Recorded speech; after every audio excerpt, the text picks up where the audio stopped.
দুইবার কবর খোঁড়া হলেও বাবার লাশ দাফনে বাধা 7 সন্তানের। উঠানের লাশ রেখেই সম্পত্তি নিয়ে পারিবারিক বিরোধের জেরে জন্মদাতা পিতার লাশ দাফনকে কেন্দ্র করে সৃষ্টি হয়েছে নাটকীয়তা। কিন্তু প্রশ্ন উঠেছে, মরেও কেন শান্তি নেই এই বাবার?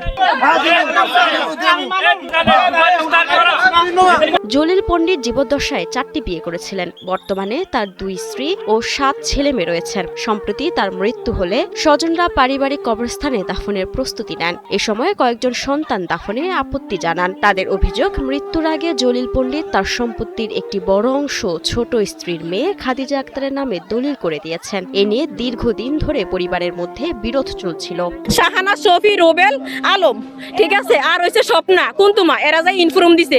অভিযোগ রয়েছে, সেই বিরোধের জের ধরেই কয়েকজন সন্তান বাবার লাশ দাফনে বাধা দেন। প্রথমে পারিবারিক কবরস্থানে কবর খোঁড়া হলেও সেখানে লাশ দাফন করতে দেয়া হয়নি। পরিস্থিতি জটিল হয়ে পড়লে পরিবারের অন্য সদস্যরা বাড়ির উঠানে দ্বিতীয়বার কবর খোঁড়েন, কিন্তু সেখানেও আপত্তি জানানো হয়। এক পর্যায়ে লাশ বাড়ির উঠানে রেখে উভয় পক্ষের মধ্যে তর্ক বিতর্ক, ধাক্কাধাক্কি ও হাতাহাতির ঘটনা ঘটে। আমার আব্বু এখানে মারি দিবে, আমি একটু ভয় পাই, বুঝছেন, তো আমি ভয়ে বাড়ি ঘর থেকে জামগাতে আমি কইছি পিছনে তো জায়গা আছে, পিছনে দেখো।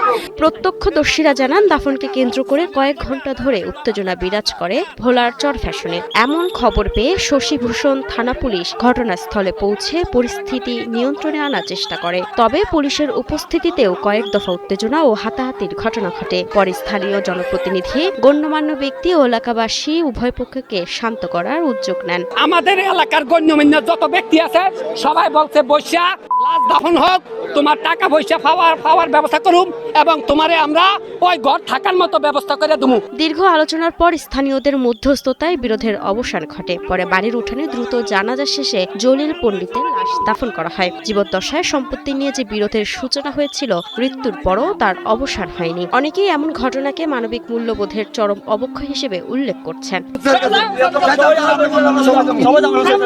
মাহমুদা মুন্নি, ৭১।